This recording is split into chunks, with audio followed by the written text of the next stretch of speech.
বলেছ ফুলকুমারী। হ্যাঁ, সে কারণেই বলছি, জাদু লেবুর অধিকারী যুবক তার সর্বস্ব দিয়ে আমার প্রাণ বাঁচিয়েছে। তাই আপনি যদি আমার সাথে একমত হয়ে অনুমতি দেন, তো আমি ওই যুবকের গলাতে বড় মাল্য দেব।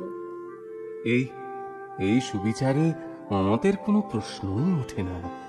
তবু তবু তোমাদের কারো অমত থাকলে বলো।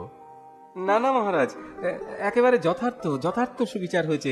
হ্যাঁ, আমাদের আমাদের কারো এতে কোনো অমত নেই। আমাদের বন্ধু নরেশচন্দ্র সত্যি সত্যি এই বিচারের যোগ্য ব্যক্তি। তবে তোমাদের আমি নিরাশ করব না। এই কৃতিত্বের পুরস্কার হিসেবে অর্থ, ধন সামগ্রী তোমরাও পাবে। ধন্যবাদ ধন্যবাদ মহারাজ, ধন্যবাদ।